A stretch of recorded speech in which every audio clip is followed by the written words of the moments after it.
do this once a year, so thank you for coming, and we've got some members of the public and related industries here, so that's all cool. Make sure you network with each other. We're gonna start with we got BTBB tonight. And I'll fill in the blanks if anybody needs fill in the blanks. So we thought what happens when there's a hurricane, right? When we start preparing, the first thing we want to talk about is how our title is. Are we set to go? Is our title good? Are we in the process of selling? Are we in the process of buying? And what does that do to us? So the first thing we're going to do is we're going to have Brent Wood from Untitled, Southwest Florida, chat about that. Kind of keep it informal, so if you've got a question, holler or raise your hand, and he'll tell you whether to wait, or he'll answer the question right away. Yeah. So good afternoon, everybody. My name is Brent Wood, owner of Untitled, Southwest Florida. We're a smaller title agency, family owned. My wife and I, we have an office right over the Midpoint Bridge off Colonial. We have an office down at 1222 Southeast 47th Street right here as well. Both offices are fully manned or woman, whatever you want to call them. There's people in there. There's every day, Monday through Friday. JJ, thank you for the opportunity. I've had people ask before though, like if a closing is scheduled on a day a hurricane is going to hit. You know, that's a great question, but I guess my answer would be number one, if the banks are still open and the ladies are still okay to close, I would 100% close. 99% of the stuff we do nowadays is on this. So having people in person and those type of things are not usually required anymore, or we can set up notaries long in advance. Every single member on my staff is a notary. We do that on purpose so that we can send people to your buyers and sellers without having to charge for a mobile notary fee. And where do you disappear when there's a hurricane? Where do I disappear? Where do you go?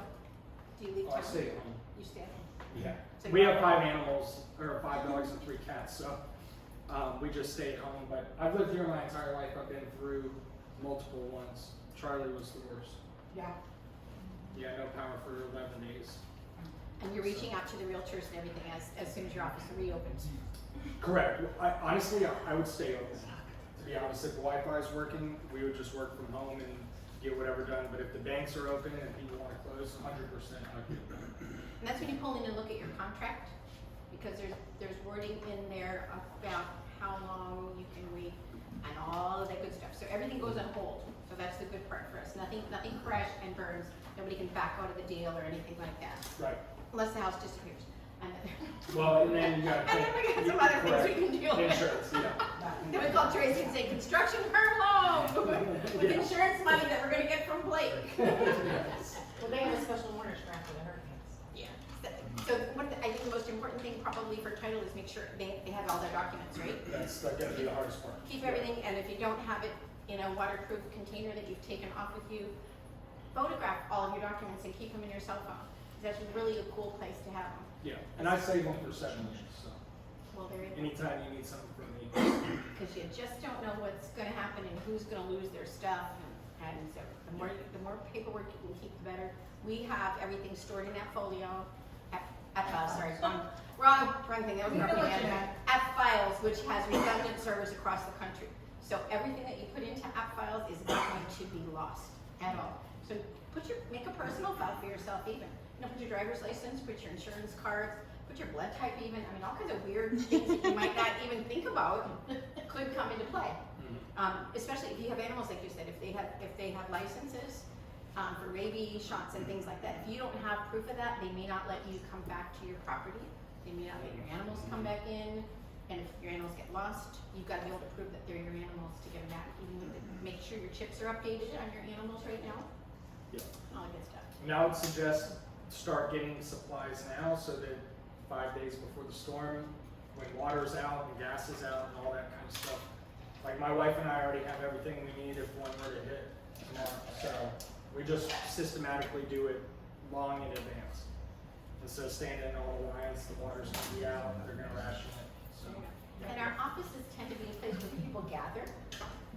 I don't know if you've thought, but we had, when the last one like that, when the power came on, our offices ended up having power and water before a lot of our agents and customers had power and water, so they were coming in during the day, taking cold showers and. Or my house for a party. And you- We have a agenda.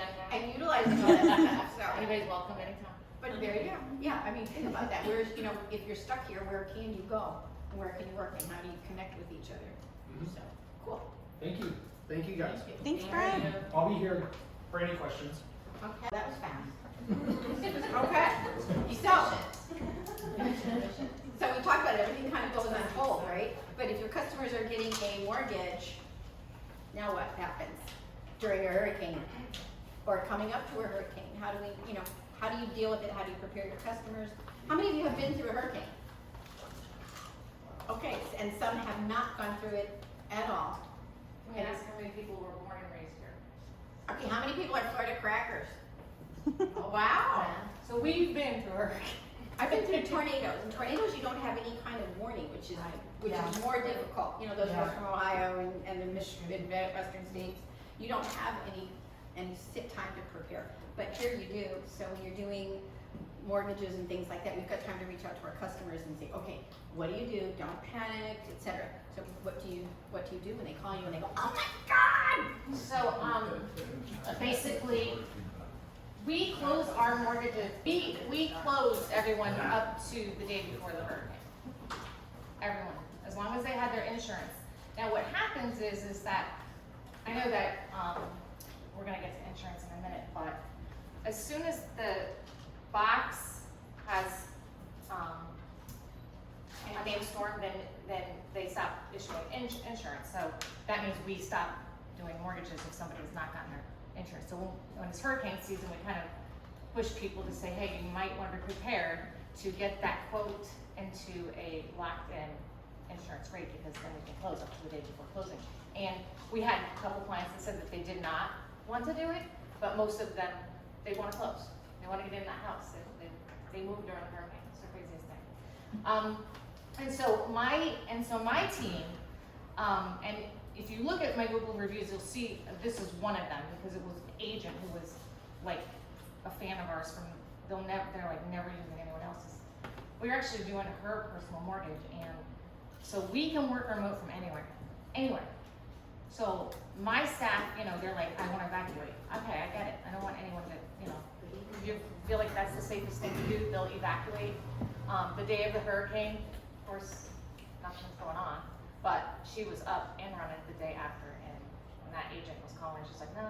So, and when you're, and for us, if a hurricane, if it's a federal disaster area, it's named the counties, right?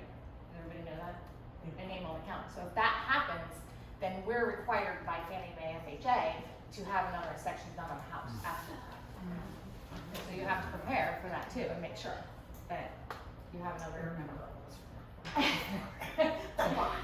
Yeah, so we have to make sure that, you know, they have to give, and so, and then also after a hurricane, FHA normally, and sometimes Fannie Mae will come on too, they will provide us with a special kind of mortgage, we call it a certain kind of mortgage, and that has its own parameters and guidelines for people that have been displaced to get mortgages on those homes.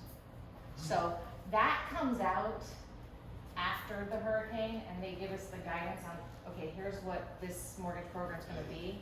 It always happens, and so, you know, we always check, like, constantly every day to make sure that we get those people. I've never had anyone do one. It's the craziest thing. As many mortgages as I do, more mortgages in Lee County than anybody else. I've never had someone do that, one of those mortgages, which is crazy. Yeah, I mean, and I was on the radio, advertising, telling people, if you need help, we have programs, we can help you. Not one. And then also, let me get my glasses on. We gave you some information on what if your clients call you, if your clients call us, what to do. Should they think their mortgage payment? Yes. Yes. The answer is always yes. Make the mortgage payment. Always yes. So we gave you all of the information about the options they have, the aid that's available. Do they keep paying their mortgage? What's the answer? Yes. Yes. It's always yes. And of course, if their house is in a federal disaster area and they call their mortgage company, if it's absolutely necessary, though, you have a forbearance that you can do with the servicer. So they'll allow for a forbearance, but, you know, make sure, if they have the money, tell them not to go into forbearance. Don't do that. I put out a big, huge blast once about, well, somebody did it for me, I don't do it. I don't do that, but she put it out, and it just tells you bad things that happen out of a forbearance. It's not good. If you have the money, pay it, don't go into forbearance. But if you need it, forbearance is an option. Okay. We put them in a forbearance, and then, of course, we gave emergency documents that they want to buy, that they want to take with them, and then also, you know, it's good for them to know, your buyers, who owns their mortgage. It might be good for you guys, if you have a mortgage, go in there, type it in, see who owns your mortgage. If it's FHA, you already know that, and some people don't. But, you know, if it's a conventional loan, you don't know, it might be Fannie Mae, might not, it could be Freddie Mac. So, it's good for them to be able to look up and see who has their mortgage as well. Okay, so they know what kind of a loan. Beware of scams, and then there's even the Veterans Administration's on there. If they need help, they can call VA. VA is really helpful. VA is really helpful. Then I did a checklist, and I don't know, there's really not much else that I can tell you. Tricia threw this in there about the hurricane season, or what the statistics were for this year coming up, in case anybody was interested. She's like, hey, this is an interesting tidbit. I'm like, throw it in. So, but otherwise, that's pretty much, does anybody have any questions? So they have a mortgage that's approved on a resale home, and there's a significant amount of damage to the home. And the seller decides that the seller doesn't want to fix it, and the buyer said, ooh, great, now I can remodel my house. How do they handle that with you? They go get another different type of loan with you? So depending on the damage, we can do a repair escrow holdback. We do those every day. So we do repair escrow holdbacks depending on the damage. Okay. You know, they want it done within 30 days. But yeah, then they don't have to worry about getting a special loan and having special structure and stuff like that. Yeah. And our appraisers are so, I mean, one of my friends, she's with the Darter. She had an appraisal issue, and she has the seller. She sent it over to me, and she's like, they're asking for this to be done, and this to be done, and this to be done. And I said, what a coincidence, I'm meeting with Julio at 9 o'clock in the morning. Send me the appraisal, I'll ask him all about it. He's one of our appraisers. And I said, dude, this house is beautiful. Like, why are they asking for all of these deficiencies? And he goes, I don't know, maybe they're stretching the value. So they're asking for all this stuff to be fixed.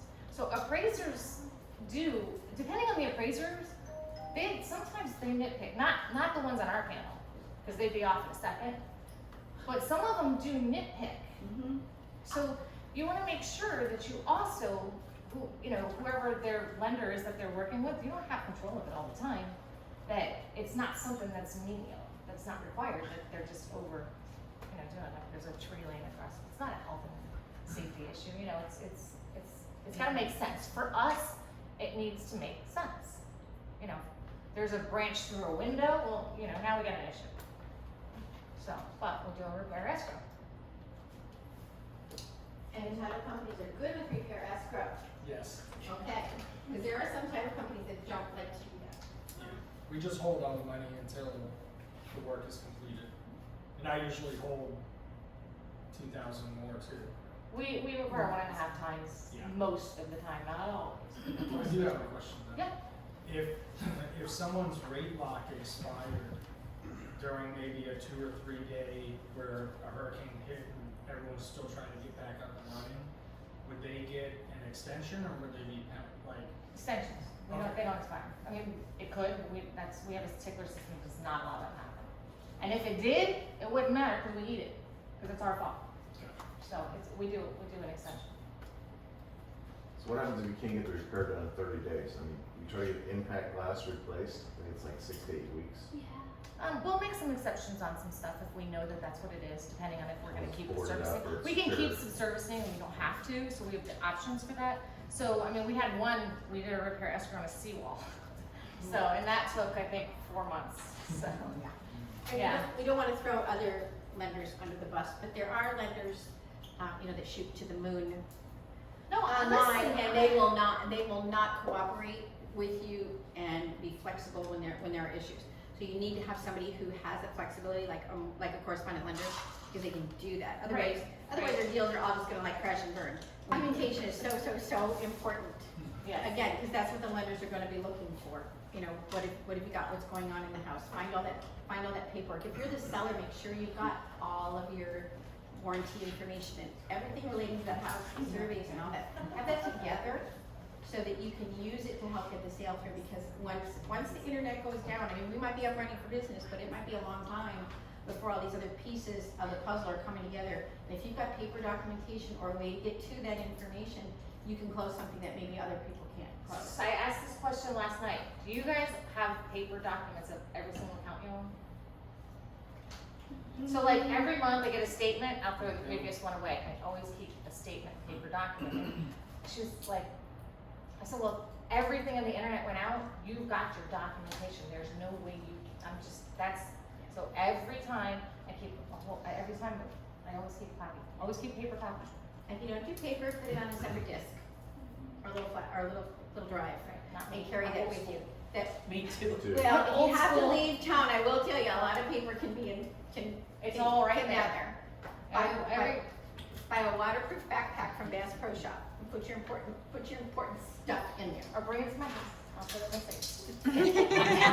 The things that you want, because that's it. If we have the documentation, it's where you can get stuff done for a customer. And they are gonna be panicking, and they don't know what they're doing, and they're just gonna lean on us. I mean, it's amazing the It is. questions that they have. It is. So, Especially as a Florida native, like a lot of people are like, you know, and you have to educate, because honestly, some people in New Jersey, it's mostly New Jersey, they think that the alligators are walking them on the streets with them. They're like, They're on my golf course. they're, I know, I'm like, I've seen some on the streets recently. I said, so here's the deal. That's new to Florida, no? they're looking for I'm love. from New Jersey. I was here, it's not even 2 weeks, and an alligator was crossing 82. See? So that's what they see. They don't see every day. But I just tell them, if the water's the same color as a gator, don't go in it or near it. Bye. There you go.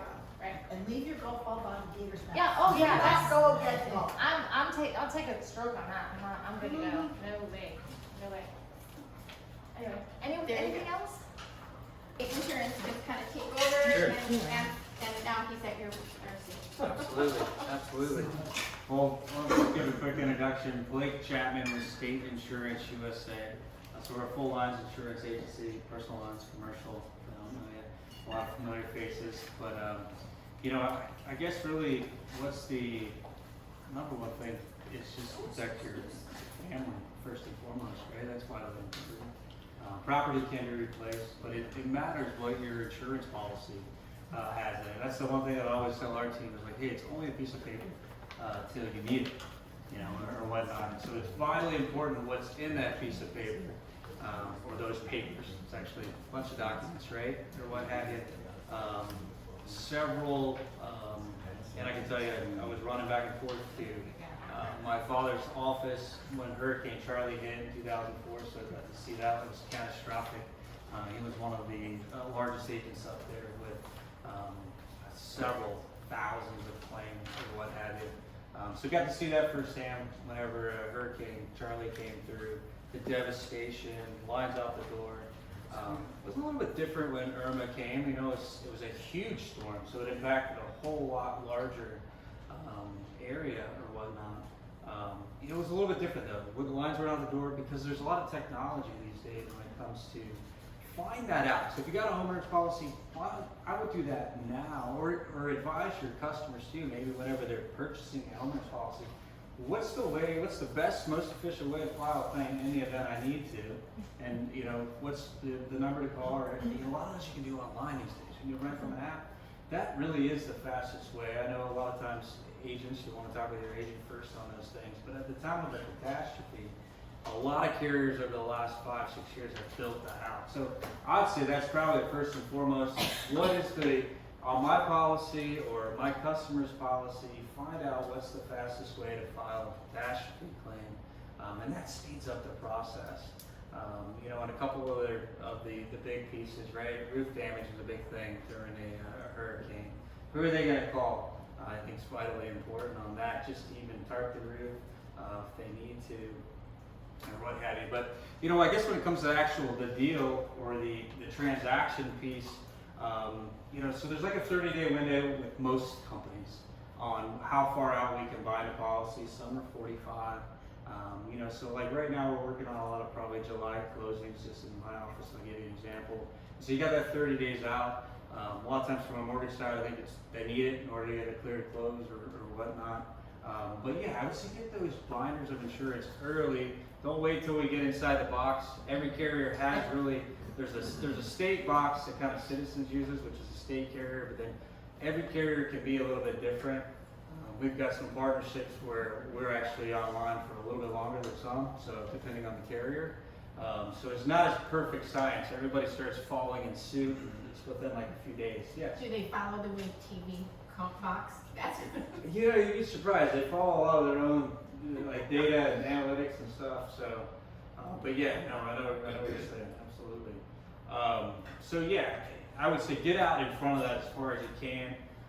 You know, we just recently had some binding restrictions put in for the tropical storm or what have you. A few days in advance, and I ended up not being much anything. But yeah, you can get out a week. I would say 2 weeks is probably a good. Once you have that firm closing date, you know, I would engage with the customer and say, hey, get that binder evidence of insurance. So what does that do? That means that policy is going in place whether they like it or not. It might be a hurricane bearing down on and then there might be other things that happen, right? The home gets damaged and they want to extend the closing. But anyways, when it comes to the insurance side, when we bind that sucker's going into place on that date. So, you know, and I can give you examples of like, we've had fire losses that happen 2 days later and someone's house burned down. It's terrible. But same thing will kind of apply when it comes to a hurricane. If their policy was in place, 2 days later there's a hurricane, they're covered. As long as everything else goes in line, you know, or whatnot, payments, things like that. So I'd probably advise that too. That's probably one of the big things that I can tell you from Irma or prior is that probably go ahead and make that payment, get that payment in place, because your application and your payment are your two things that are part of that insurance contract that's vital.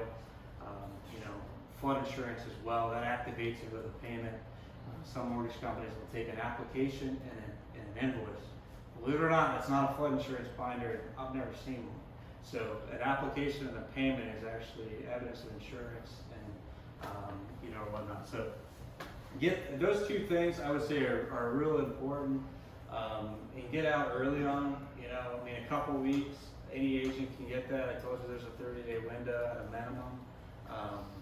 You know, I would say any questions on that specifically, like that binding window? Yeah. I do. I noticed that on the settlement statement, when I get a settlement statement for somebody who's closing on a home, that the out-of-pocket is generally the whole year's insurance.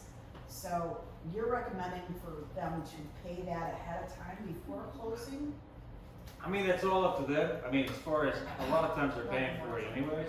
So at closing, so they can pay it in Well, advance. the company does at closing, yeah, but I'm talking about, you're talking about I mean, if 45 they days can, before closing. if they can, you know, I They mean, don't close until- whatever their mortgage company wants to do, that's fine too, you know, or whatnot. But yeah, I mean, in the event the payment got lost or something of that nature, I'm just saying that would be an ideal time to get payment, especially during hurricanes.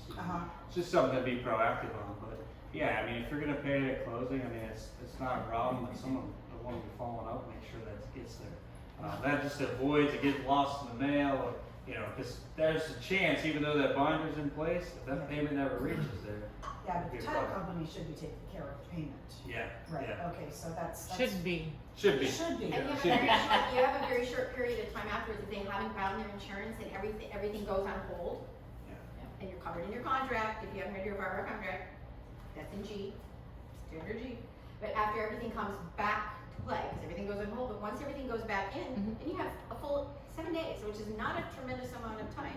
So you've got to be hooking up with that insurance person right in there. And they may have to go back out to try to now discover what the property is worth, because they can't guarantee what they're seeing in LIPA is down there. So yeah, if they can find it first, it just makes a whole lot more sense for them. We as an agent with somebody who's like a first time home buyer and they say, okay, I'm gonna pay for my insurance up front, they're gonna be good about their insurance.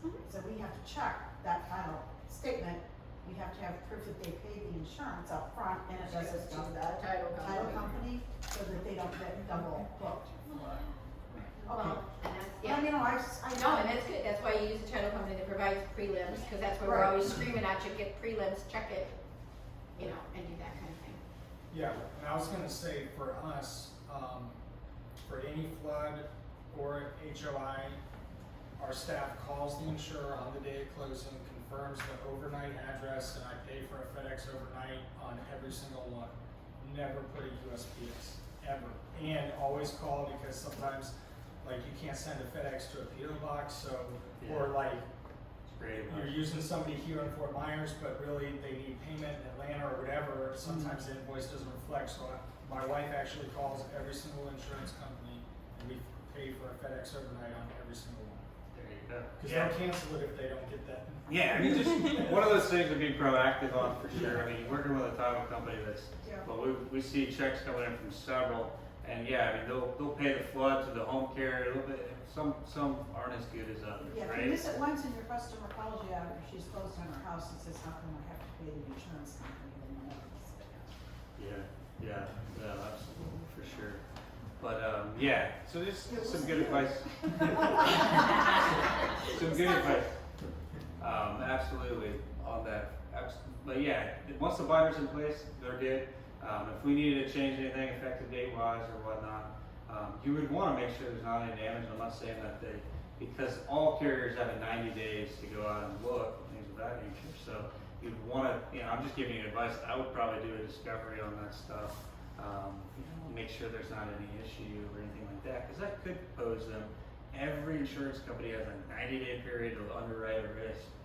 So they'll go out and verify all those things, or what have you. So, but yeah, I would say the payment piece is important during the other thing is document, your personal property. Digital device we carry around, this mini computer. I mean, I think that's the best thing. I'd say when it comes from claims processing, anyone that has the best documentation, usually the process is so smooth. When they don't have a lot of documentation, they have to gather it all. Be out in front, or whatnot would be a great idea. Document that stuff for sure. But yeah, work with an agent that can get things done in advance, just in case those binding restrictions do come out. Whatnot would be a big thing. But yeah, when it comes to processing claims, that would be the other thing I would say. Check on what's the process for that for your specific carrier, an insurance company, and that will expedite the process down the road. Are you there to help them? Yeah, absolutely. That's what they're gonna do, they're not gonna call the insurance company, Yeah. they're gonna call you. Yeah, absolutely, for sure. I mean, a lot of times when, there's power outages and things like that in the local area, you're not gonna have that with the main carrier. And, it's crazy. A lot of the carriers these days, I mean, they know where a lot of the catastrophe areas are, and so they get data on all that, and so it's important that contact information is accurate with the companies, because they're sending text messaging in that area, or they're sending out emails to those affected policyholders based on the data. I don't know if you know this, but they fly over planes before in an area, and they take snapshots of everything, and then right after the storms they fly over again. So that's how they're able to, from the state side, they're able to navigate resources to certain areas. Wow. So insurance companies use that data as well on the highly affected areas. So it's important that their contact information, I think it's a good thing, or whatnot, based on when we're serving our customers. Hey, what's that second contact number? We're asking that information and getting that. I think the other thing is, the insurance industry is in a bit of a turmoil recently, right, or whatnot. We're still navigating through it. I would say this last week, in the last 2 weeks, probably a handful or so have closed for new production. Just got another email on the way in here today, or whatnot. And then there's been about 5 or 6 insolvencies. So you add all that together, there's about 10 markets that are gone for right now. There might be a few. Why is that? I'll give you a quick update on the reason for that. Some of the recent legislation, but then also all their reinsurance contracts that actually reinsures the catastrophe claims come up June 1st. And so there was a lot of where the pricing was gonna be right to the last hour based on some of the legislation, so they closed down because they didn't know exactly where their pricing would be at, and they want to get those into their system. So that's why some of that stuff is, I think some of it will work out in the next few weeks. But it is, yeah, it's definitely challenging. And if you have anything, we're here to give feedback. My office, I've got a team of 25, so they're able to jump on anything for you. Time of a catastrophe, you know, at Irma, we've got our new business producers and everything, we all come to become claims liaisons. So that's something that we do. You know, it was crazy the week before Irma, it was extremely crazy the week after.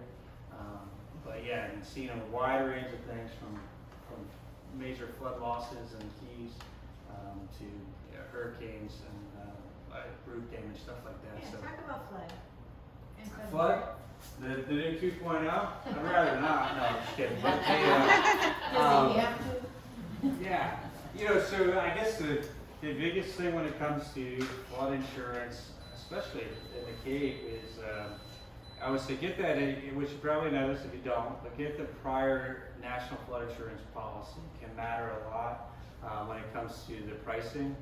Everything's moving to, under the new 2.0, what's called full risk rates. So that's what they actually believe is the appropriate flood insurance rate for those homes. And you can find that out if you quote it without having any prior flood insurance. We'll be able to tell you what is this full risk rate going to be. You know, what's the average in probably Cape? I'd say it's probably, from what I see without any prior, it's ranging from $2,500 to $5,000. That's probably the full risk rate. So I don't know if anybody's told you that yet, but that's where they're all kind of heading. But the prior, yeah, if you're in a flood zone, not in a flood zone, it'd be much less than that, for sure. If you're in a non-required insurable flood zone, you can still get insurance at a great rate. Yes. You should. Would you recommend that? Everybody gets flood, because explain the difference between water damage on your homeowners and flood. I know most people know it, but it's a really good It's a refresher. great question.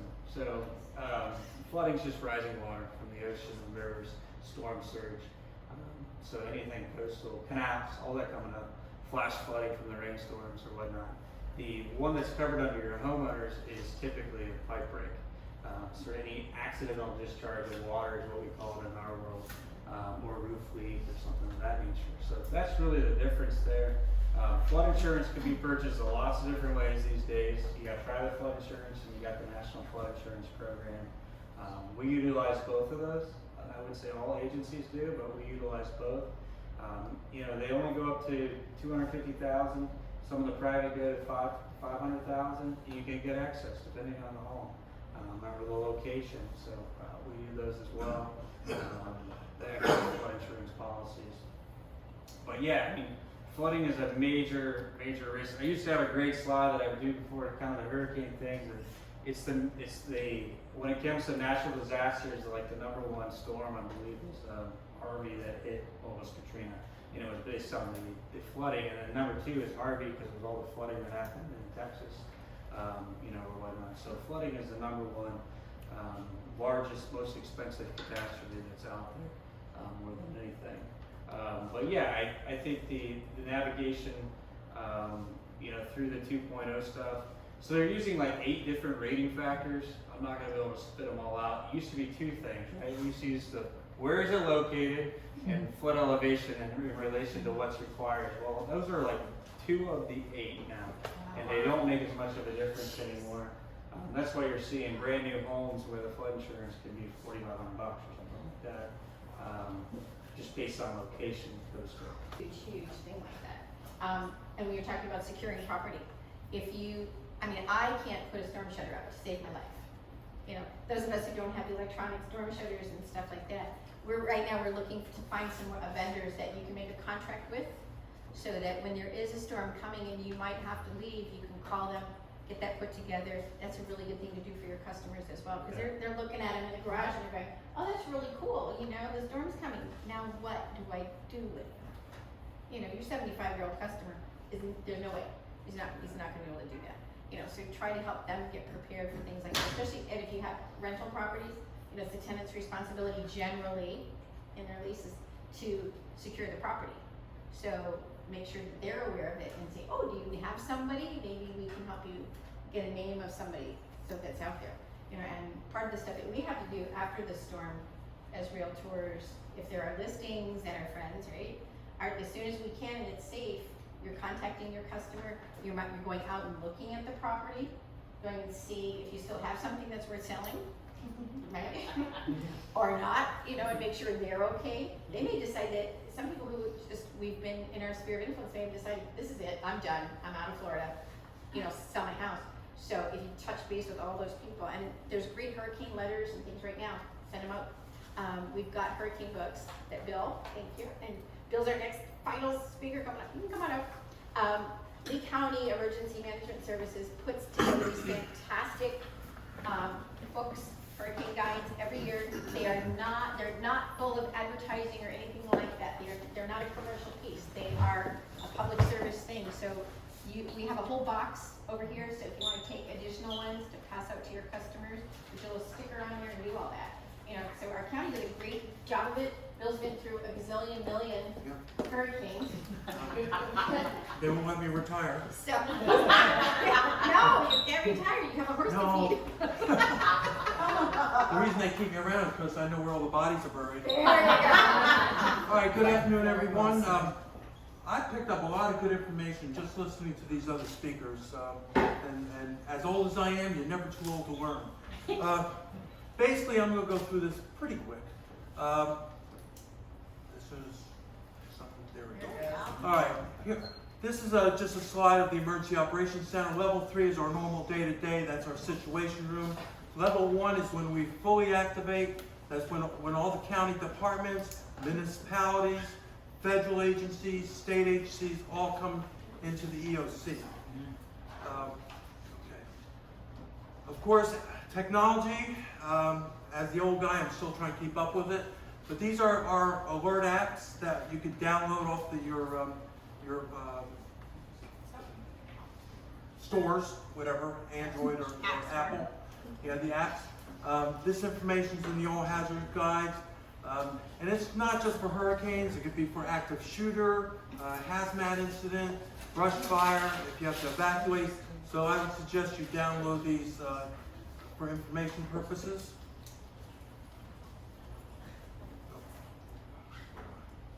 Hello. Yeah. Okay, peak hurricane season, September 10th. Hurricane Irma hit on September 10th.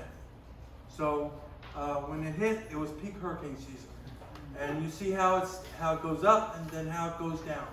And so we're praying that we don't have another Irma. All right, seasonal forecast is from National Hurricane Center. For this year, 19 named storms, 9 hurricanes, and 4 major. The folks at Colorado State University have put out 20 named storms, 10 hurricanes, and 5 major. Now you have to ask yourself, why do we have hurricane experts that live in Colorado Springs? Because they know about hurricanes. Okay. Irma track. We were very, very lucky on this one, folks. Irma was supposed to go just offshore Lee County, about 20 miles.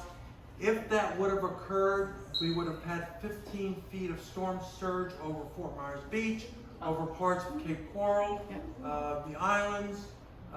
It was going to be devastating. You can imagine what 15 feet of storm surge is. That's basically 2 stories. So we lucked out. The storm moved 40 miles inland. So in this area, we had sustained winds of 80, 90 miles an hour. We did have some loss of power in Cape Coral. I think our power at the house was out for about 2 or 3 days. Of course, I was working, so I didn't know about it until I got home.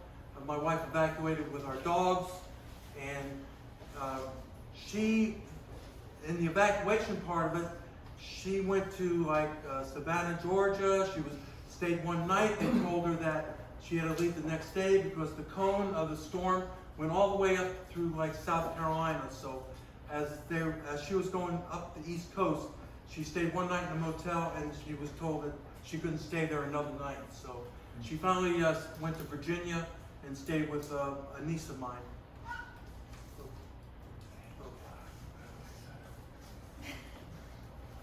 this was the track of Irma. All right, storm indication map. This is basically just an overall synopsis of the storm surge for different storm events, category 1 through 5, and why do we evacuate, folks? For 2 reasons. 1, storm surge, that's a biggie. Storm surge is a major cause of death in hurricanes. Okay. Okay. Wind, we evacuate people with special needs, people that live in mobile homes, people that live in the storm surge areas, and manufactured homes and boats. So those are the people that we would definitely evacuate no matter what category of storm. All Lee County evacuation orders are mandatory. We're not going to send law enforcement in to get you. If you don't evacuate, you're on your own. And I have to tell you that when wind speeds reach 40 miles an hour, all first responders go off the road. So until after the storm passes. So if you have somebody that you know that has a medical condition, really they need to think about evacuating. That's your wind speeds for different categories of storm. Irma was a category 3. It kind of weakened because we had dry air that got in. After it hit Key West, dry air entered the west side of the storm, and which really saved us. This is just a couple of examples. This was during Hurricane Hugo. 2x4 through a palm tree, a piece of plywood through another palm tree. That's just the force of wind, folks. Katrina, this is what storm surge. This is the Mississippi coast. Basically, storm surge came up and wiped these areas off. Basically, all the structures were wiped out. So that's nothing to play with. And that is Indian Beach and Mexico Beach in, during Hurricane Michael. All these structures, everything you saw here got wiped out. There was one house that survived the storm. The gentleman spent a lot of money when he built the house. And it was the lone survivor of this storm. It had damage, but it wasn't destroyed. That is a picture of one of the homes on the island right there. That was from a category 5. Hurricane Michael went from a tropical depression to a category 5 in 3 days. Wow. All right, as we've been hearing, it's time to prepare. You folks need to do 2 things. 1, you prepare for yourselves, but you need, if you're in business, if you have an office, you need to make sure your office is prepared. Make sure your staff is prepared. That's a biggie. Because a lot of times, small businesses, especially during a storm, do not reopen after a hurricane. During Hurricane Andrew, about 60% of the small businesses in South Dade County and Florida City did not reopen after Andrew. And the going right now, I think FEMA is saying about 40% of small businesses would not reopen on average. I did in the bag or on the chair, there was a FEMA planning document. Please take that with you. On the inside page of the first page, it does show FEMA as far as the estimate of small businesses that don't reopen. So anyway, as far as being prepared, you heard it all.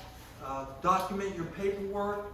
Have a fireproof box for your documents.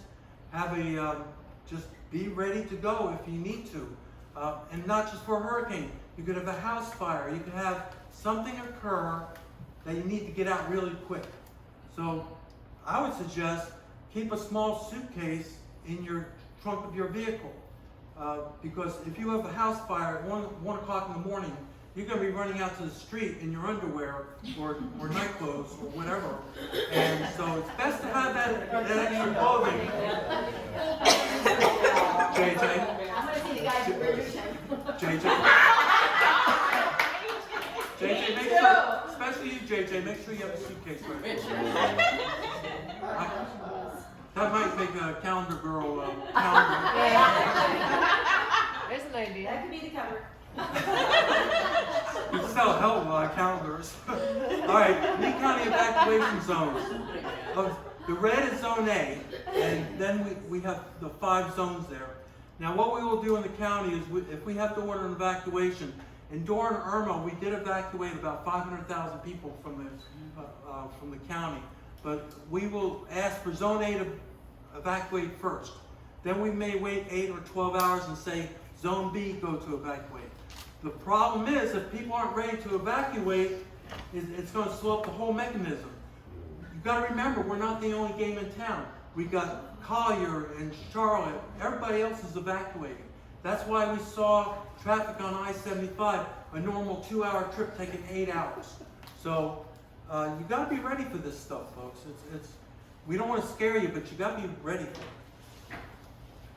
All right, before the storm, this is what you need to determine what your plan is. If you're in a well-built home outside of a storm surge area, if you have the means to have a disaster supply kit, food, water, if you have a generator, things of that nature, you may want to stay at your house. Plan B would be to leave and go to a family or friend's house outside of the area. So basically outside of Lee County. If you have a friend up in Tampa, say, oh, I'm coming for a visit. Plan C, the hotel. Basically, none of the hotels in Lee County have emergency power, right? Also, corporate policies with most hotels, if not all of them, they will close down if they're under a threat of a hurricane.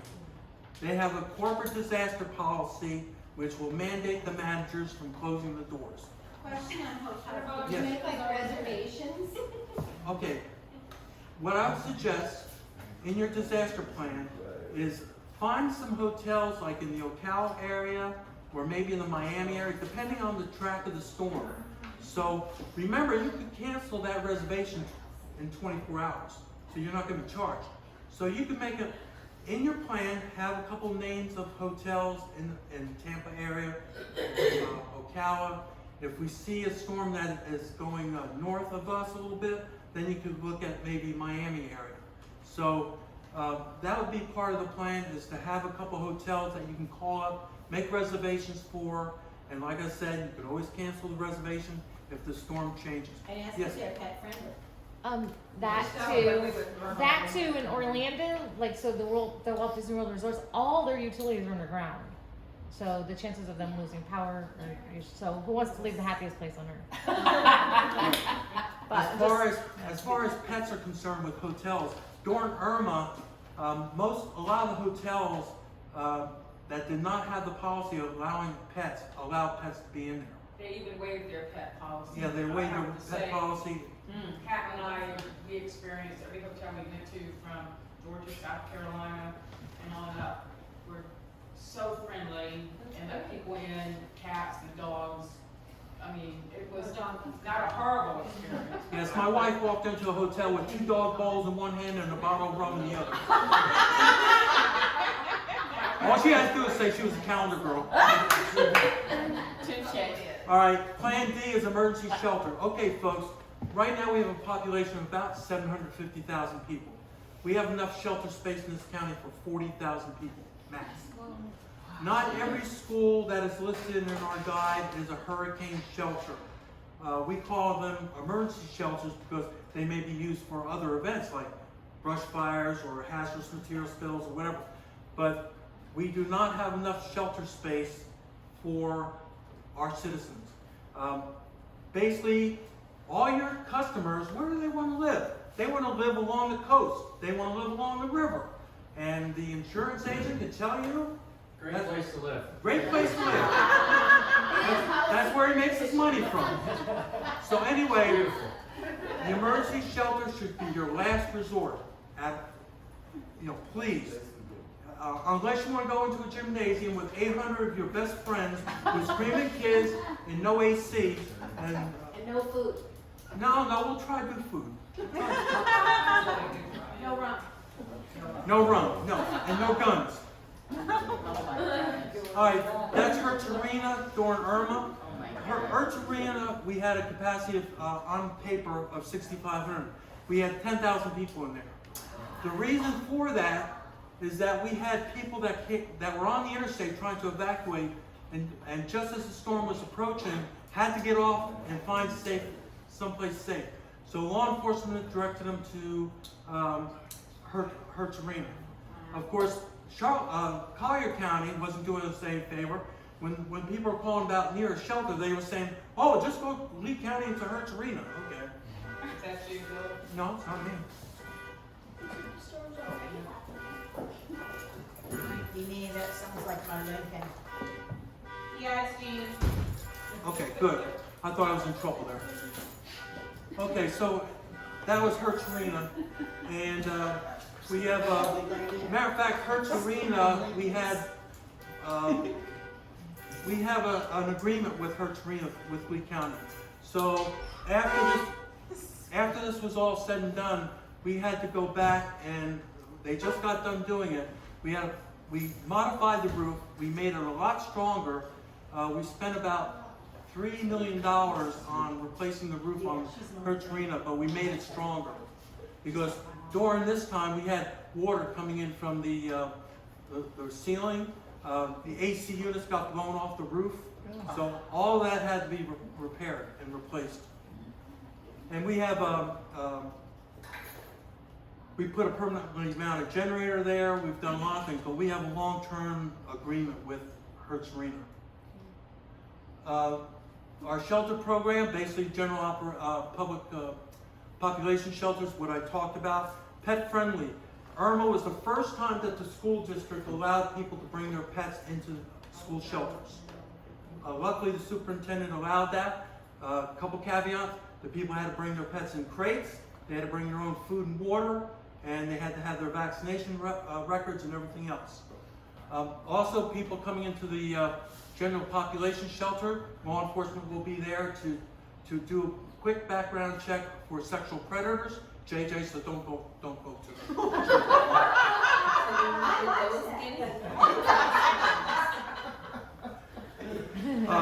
Our special needs program, basically, we have a couple areas. One is for transportation, where we, Lead Tran and EMS will go out and help transport people to a shelter if they don't have a vehicle.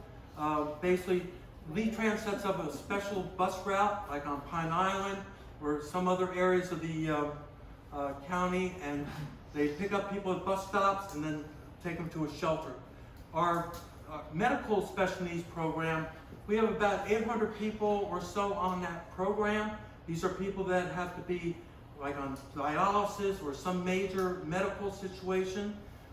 We have enough shelter space for about 600 medical people needing shelter, but we probably have about 800 on the roster right now. And that's that program is run by the State Health Department. Build your disaster supply kit, folks. Basically, this is something that you should have at your house all year round, not just for a hurricane. And some of the high key points like cash. Yeah.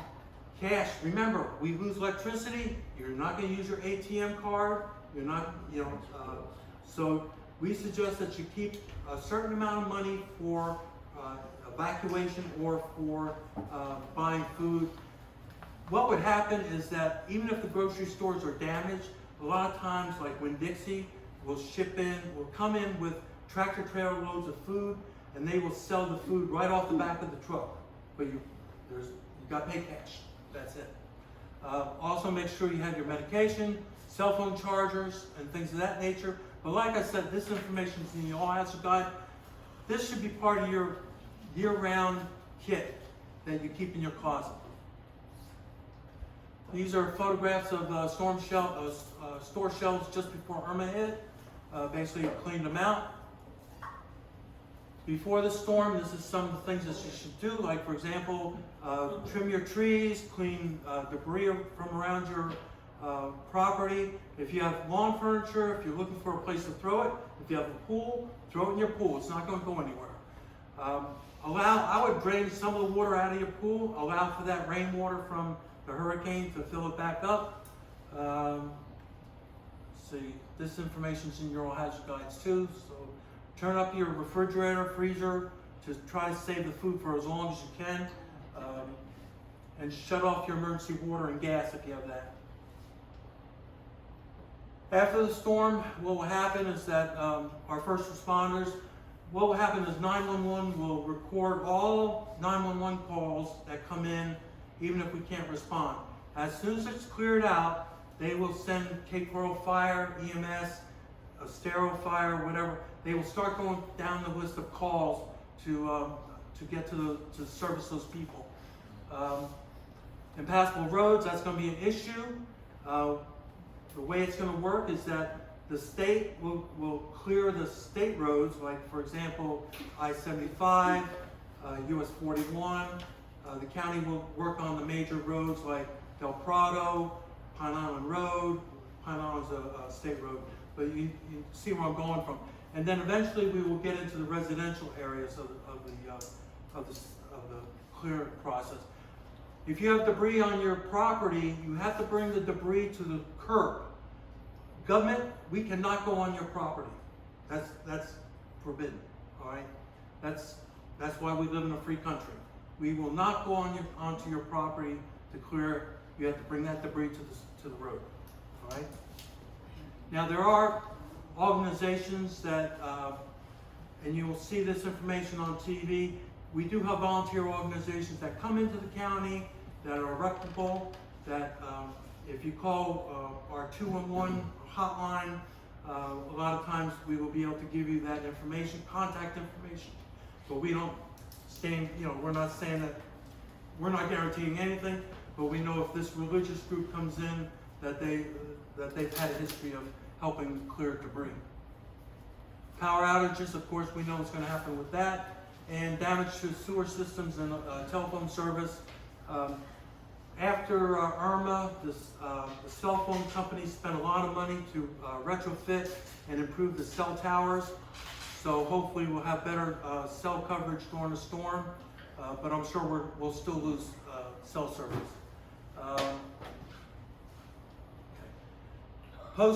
Post-disaster tip, remember, critters want to find a dry area during a storm. So when you come home, or you go back to your property, be real careful if you go into a shed, because I can guarantee you, you may find something there that you didn't want to find. Gators, yeah, we've seen gators, so be very careful when you return back to your property, folks. Snakes, fresh food. Oh my God, Generator safety. How many people here have permanently mounted generators to their homes? Okay, I good. don't have it, but I've got the plug. Plug for it? Generators outside, Yeah, I got plugs that. on the Yeah. outside. That's a good thing, because just out of curiosity, what's your fuel, how long can your generator run on fuel? It's a big gen back, the biggest one you can buy, so you tell me. But you got fuel, does it run propane? Or? Propane. Okay. How many days, do you know? It's 500-gallon propane tank. I don't know, long time. Okay, probably about 4 days. No, longer than that. We're going to No. Tracy's. Yeah, no, it's longer than that. I'm smaller ones, so they don't even It's do a- a day, it's a long do they? time. That's Okay. a big Anyway, Yeah, Anyway, like a month the- or two. The Yeah, sure. permanently mounted generator is really a good investment, if possible. And it would probably add to the value of your property anyway, so you're not gonna lose anything. But the portable generators, you gotta be really careful of. One, you gotta put it away from the structure. You don't want carbon monoxide getting into the house. Also, you gotta remember, you might get 5 hours runtime on a tank of fuel, then you have to go out, shut it off, refuel it, and I don't know how you're gonna do that during the storm. These portable generators are fine for smaller type of emergencies, but for hurricanes, not so. But whatever you have is what you have.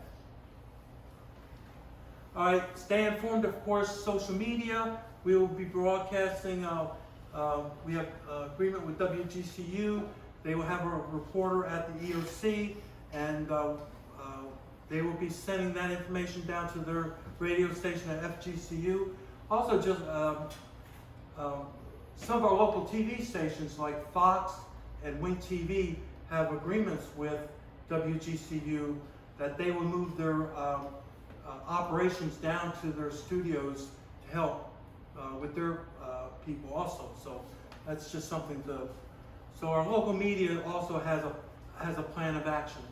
Something that we just heard last night. We did a hurricane seminar with Matt Devitt. Wing TV is now getting their own Doppler radar. They have it. No.